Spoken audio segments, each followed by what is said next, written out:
Hello नमस्कार अधिवक्ता साथियों, welcome back our official YouTube channel law with Ronit. दोस्तों आप सभी लोगों का हार्दिक स्वागत है।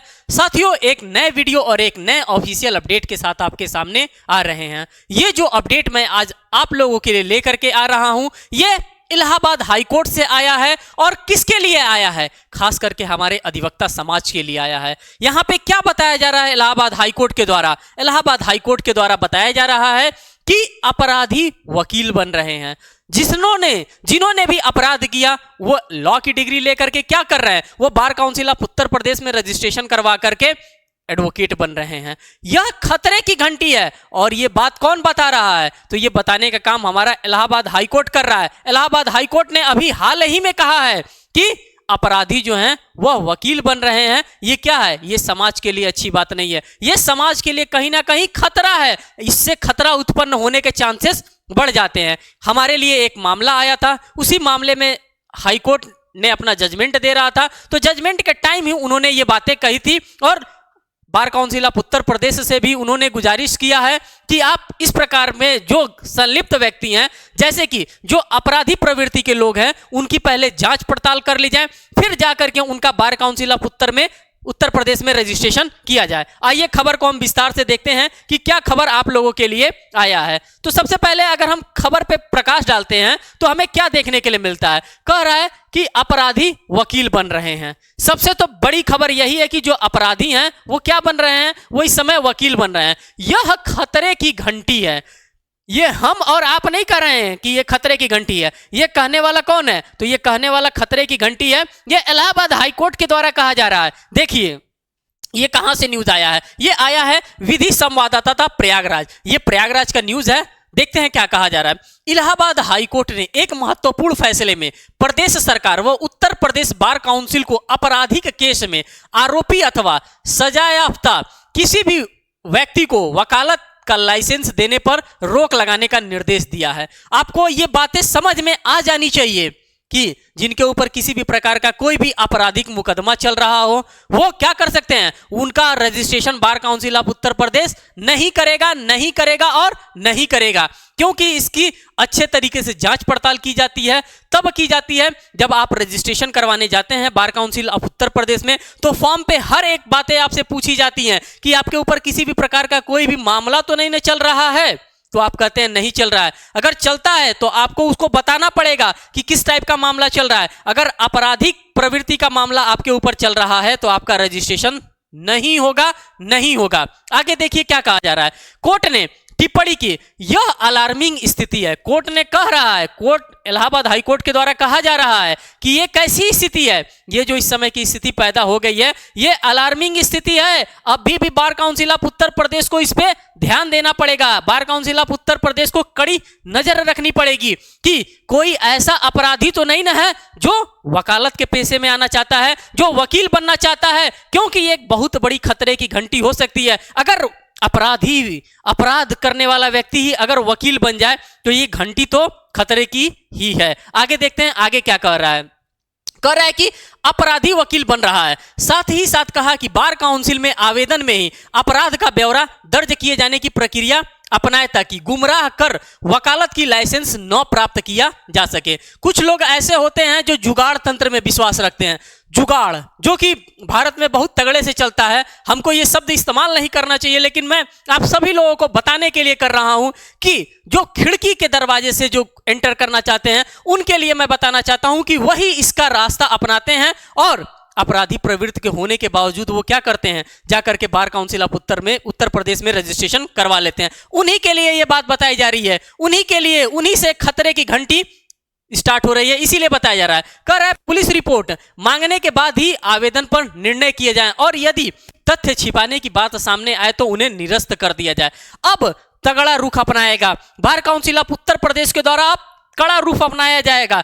कब? At that time of registration. अगर आप bar council of Uttar Pradesh में रजिस्ट्रेशन कराने के लिए जाना चाहते हैं और आपके ऊपर किसी भी प्रकार का कोई भी आपराधिक मुकदमा है तो अब आप समझ जाइए, अब आपको नहीं जाना चाहिए, क्योंकि bar council of Uttar Pradesh अब सभी चीजों पे कड़ी निगरानी रखने वाला है। साथ ही साथ कह रहा है यह आदेश किसने सुनाया। अगर इलाहाबाद हाईकोर्ट से यह आदेश आया है तो इस आदेश को कौन से लॉर्डशिप के द्वारा सुनाया गया, तो यह देखिए, यह आदेश न्यायमूर्ति SD सिंह तथा न्यायमूर्ति विनोद दिवाकर की खंडपीठ ने अधिवक्ता पवन कुमार दुबे की याचिका पर दिया है। यह जो आपको निर्णय दिया गया है, ये जो बातें बताई जा रही हैं इलाहाबाद हाईकोर्ट के जस्टिस के द्वारा ये बातें बताई जा रही हैं। अब लॉर्डशिप कौन सा मामला सुन रहे थे, तो मामला सुन रहे थे अधिवक्ता पवन कुमार दुबे की याचिका पर दिया गया है। साथ ही साथ कहा जा रहा है याचिका में आरोप लगाया गया है कि कुल 14 आपराधिक केसों का इतिहास और 4 केस में सजायाफ्ता होने के बावजूद विपक्षी प्रयागराज के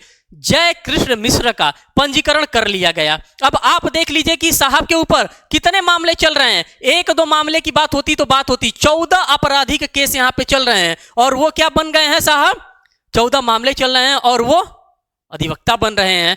14 आपराधिक केस का इतिहास और 4 केस में सजा भी उनको मिल चुका है। साथ ही साथ होने के बावजूद भी विपक्षी प्रयागराज के जय कृष्ण मिश्रा का पंजीकरण कर लिया गया है एज अ एडवोकेट के रूप में। मींस कि कहीं ना कहीं गैप हुआ है, कहीं ना कहीं फॉर्म को देखने में, फॉर्म को फिल करने में गैप हुआ है और इस गैप का इन्होंने क्या किया है, धूमधाम से फायदा उठाया है। इसकी शिकायत किए जाने के बाद बार काउंसिल द्वारा निर्णय लेने में देरी को देखते हुए हाईकोर्ट ने यह आदेश दिया है कि कोर्ट ने बार काउंसिल की अनुशासनात्मक समिति को निर्देश दिया है कि विपक्षी जय कृष्ण मिश्रा के खिलाफ याचिका की शिकायत को 3 महीने में निस्तारित किया जाए।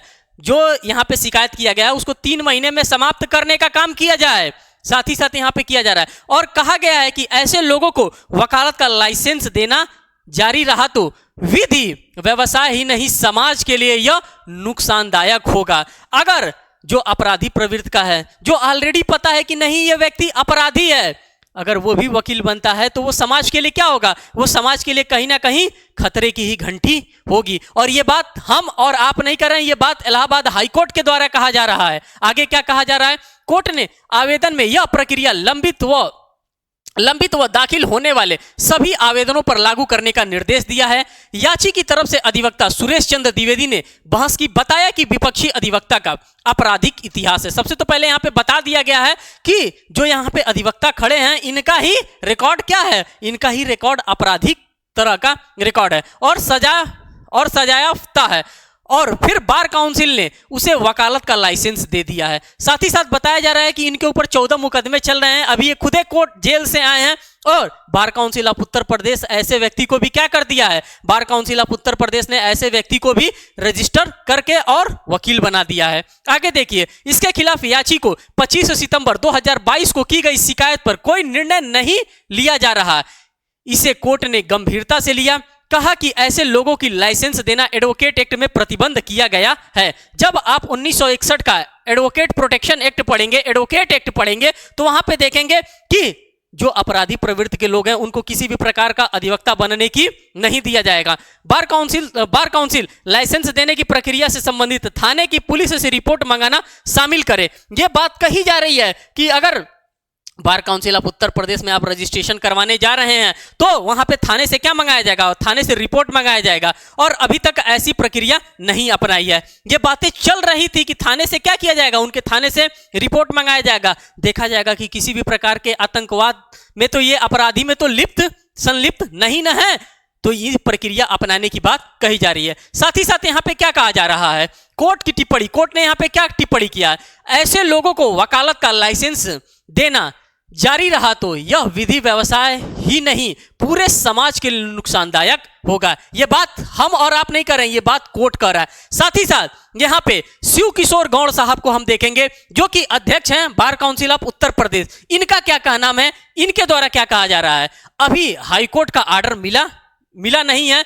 मिलने के बाद काउंसिल के सदस्यों के साथ इसका अध्ययन किया जाएगा, कोर्ट के निर्णय का अनुपालन कराया जाएगा। वैसे भी काउंसिल इस दिशा में सचेत रहती है कि अपराधी वकालत न कर पाए। Bar council of Uttar Pradesh बिल्कुल सचेत रहता है, हर एक चीज को देखता है, क्योंकि जब आप फॉर्म भरेंगे bar council of Uttar Pradesh का, तो bar council of Uttar Pradesh के फॉर्म में ही लिखा होता है कि आपके ऊपर किसी भी प्रकार का कोई भी मुकदमा तो नहीं चल रहा है, आप अपराधी प्रवृत्ति के तो व्यक्ति नहीं है, इन सभी चीजों को दिया जाता है। लेकिन कहीं ना कहीं गलतियां हो रही हैं। जब गलतियां हो रही हैं तो हमारे सामने मामले देखने के लिए मिल रहे हैं, और इसी मामले को समाप्त करने के लिए इलाहाबाद हाईकोर्ट ने घंटी दिखाई है, अलार्म बजा दिया है। इलाहाबाद हाईकोर्ट ने बार काउंसिल से उन्होंने कहा है कि आपको थोड़ा सा सचेत रहने की आवश्यकता है। साथ ही साथ कर रहा है, लाइसेंस देने पर रोक लगाने का यूपी बार काउंसिल को निर्देश दे दिया गया है कि आप ऐसे लोगों को क्या करेंगे, आप ऐसे लोगों को किसी भी प्रकार से आप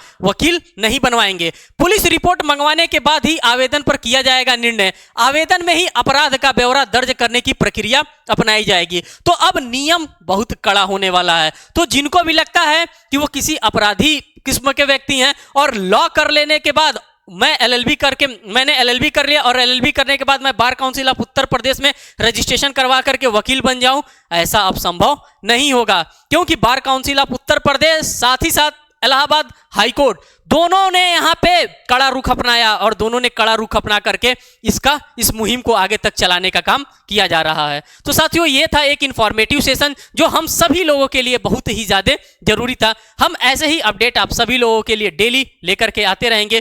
फिर मिलेंगे एक नेक्स्ट वीडियो में एक नेक्स्ट अपडेट के साथ, तब तक के लिए बहुत बहुत धन्यवाद।